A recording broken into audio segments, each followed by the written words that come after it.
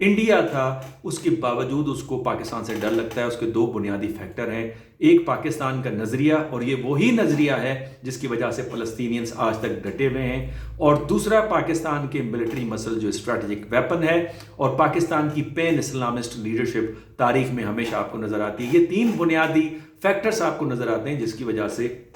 اسرائیل آپ کو ڈرتے ہوئے نظر آ رہا ہے۔ دوسرا مسئلہ افغانستان کے حوالے سے کہ ان کے بیہیویئر کے اندر آپ کو ویریشن کیوں نظر آتی ہے، اس کے حوالے سے میں کہوں گا کہ تین امپورٹنٹ ویریبلس ہیں، اگر آپ ان کو سمجھ جائیں تو آپ کو افغانستان میں مختلف ریجینز پاکستان کے حوالے سے ان کی اپس اینڈ ڈاؤن کے ریلیشن شپ میں کیوں آتے ہیں، کبھی فرینڈلی ہوتے ہیں اور کبھی مخالفت کرنا شروع کرتے ہیں، بلیم گیم شروع کر دیتے ہیں۔ پہلا جو اسٹرکچر ہے ریاست کا وہ آپ کو انکنسسٹنٹ نظر آتا ہے افغانستان کے حوالے سے، جس کی وجہ سے اس کی ٹوٹل اوورآل جو بیہیویئر ہے اس میں ویریشن نظر آتا ہے۔ کبھی یہ کمیونسٹ ریاست تھی، اس سے پہلے ڈیموکریٹک ریاست تھی، پھر کنگڈم نظر آتی ہے، پھر یہ جہادی ریاست نظر آتی ہے، اور اب اسلامسٹ اس وقت آپ کو ریاست نظر آ رہی ہے جس کا اسٹرکچر اسلامسٹ ہے۔ جہادی جو سوویت یونین کے خلاف جس وقت وہ جہاد کر رہے تھے، اور اسلامسٹ جو طالبان کی جو سیکنڈ رجیم ہے وہ اپنے آپ کو اسلامسٹ کہلاتے ہیں، اپنی پہلی رجیم سے ذرا مختلف ہیں۔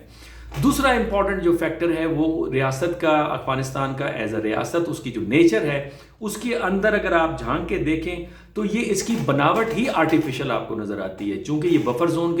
کے لیے استعمال ہوئی ریاست بنائی گئی کہ زار رشیا اور برطانیہ کی جو امپائرز ہیں، سلطنتیں ہیں، ان کے درمیان میں یہ بفر زون کے طور پہ استعمال ہو، لہٰذا مختلف قومیتوں کے ٹکڑوں کو کاٹ کر ان کو اکٹھا کیا گیا، جس کی وجہ سے آپ کو پولیٹیکل اینڈ سوشل کوہیسونیس کی کمی نظر آتی ہے، اور جب بھی باہر کی طرف ان کا رخ نہیں ہوتا لڑائی کا تو یہ آپس میں لڑتے ہوئے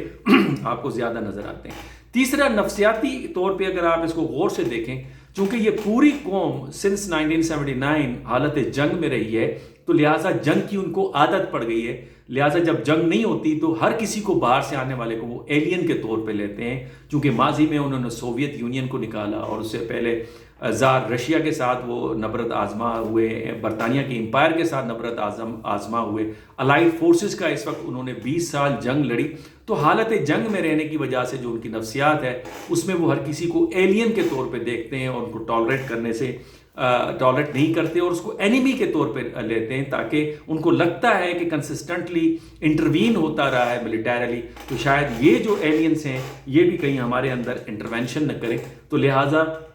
ان کا بیہیویئر جو ہے انکنسسٹنٹ نظر آتا ہے۔ دوسری طرف اگر آپ پاکستان کا بیہیویئر دیکھیں تو اس کے اندر بھی ایک پیٹرن آپ کو نظر آتا ہے کہ وہ کوشش یہ